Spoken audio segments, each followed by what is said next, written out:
आम आदमी पर एक बार फिर से महंगाई का बोझ बढ़ा है। बढ़ती महंगाई पर लगाम नहीं लग पा रही है। मोदी सरकार नाकाम है। इस बीच रेपो रेट में बढ़ोतरी ने आम आदमी पर बोझ को और बढ़ा दिया है, उसकी कमर तोड़ दी है।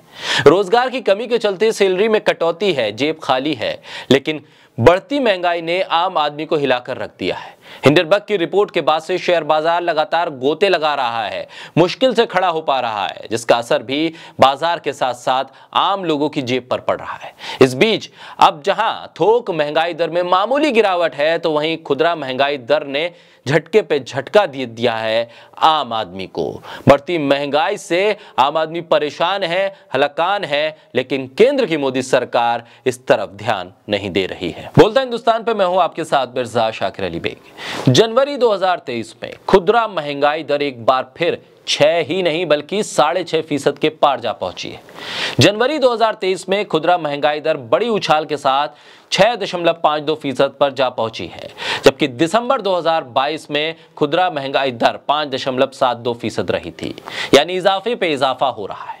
जनवरी 2022 में खुदरा महंगाई दर 6.01% रही थी, यानी यहां से भी इजाफा नजर आ रहा है। खुदरा महंगाई दर में इजाफे के कारणों पर अगर गौर करें तो खाने पीने की चीजों में महंगाई हुई है। वो महंगाई दर 5.94% तक जा पहुंची है, जो दिसंबर 2022 में 4.19% थी, यानी कि अब ये 4.19% से 5 के भी पार है। यानी खाने पीने की चीजें जनवरी में महंगी हुई। जनवरी 2022 में खाने पीने की चीजों की महंगाई 5.43% रही थी। जनवरी 2023 में महंगे दूध का असर खुदरा महंगाई दर पर नजर आ रहा है। दूध और उससे बनने वाले प्रोडक्ट्स की महंगाई दर 8.79% रही है। मसाले भी महंगे हुए हैं और महंगाई दर 21.09% रही है। सिल्ड्रस प्रोडक्ट की महंगाई दर भी 16.12% तक पहुंची है, जबकि मीट और मछली की महंगाई दर 6.04% है। अंडे भी 8% से ज्यादा महंगे हो गए हैं। साग सब्जियों की महंगाई दर निगेटिव में है और ये -11.70% है। फलों की महंगाई दर 2.93% है। दालों की महंगाई दर 4.27% है। खुदरा महंगाई दर का बढ़ना खतरे की घंटी है।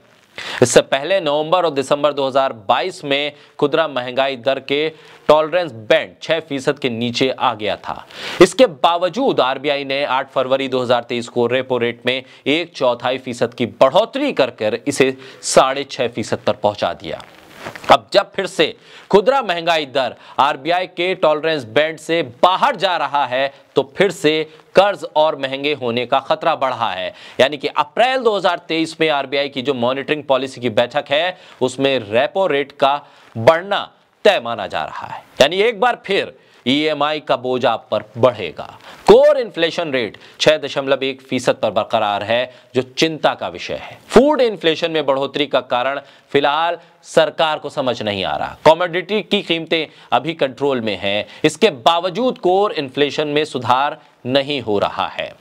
Reserve bank governor Shaktikanta Das ने पिछली मॉनिटरिंग पॉलिसी बैठक में यही कहा था। उन्होंने कहा था कि अभी भी कोर इन्फ्लेशन रेट हाई है, ऐसे में सेंट्रल बैंक का फोकस महंगाई पर बना रहेगा। अलग अलग सेगमेंट में महंगाई दर पर फोकस करें तो food inflation rate 5.94%, vegetable inflation rate -11.70%, fuel segment में महंगाई 10.84%, हाउसिंग में 4.62%, क्लोथिंग और फुटवेयर में 9% से ज्यादा, दालों में 4% से ज्यादा। इन हालात में थोक महंगाई दर में मामूली गिरावट जरूर हुई है, जो 4.73% पर है।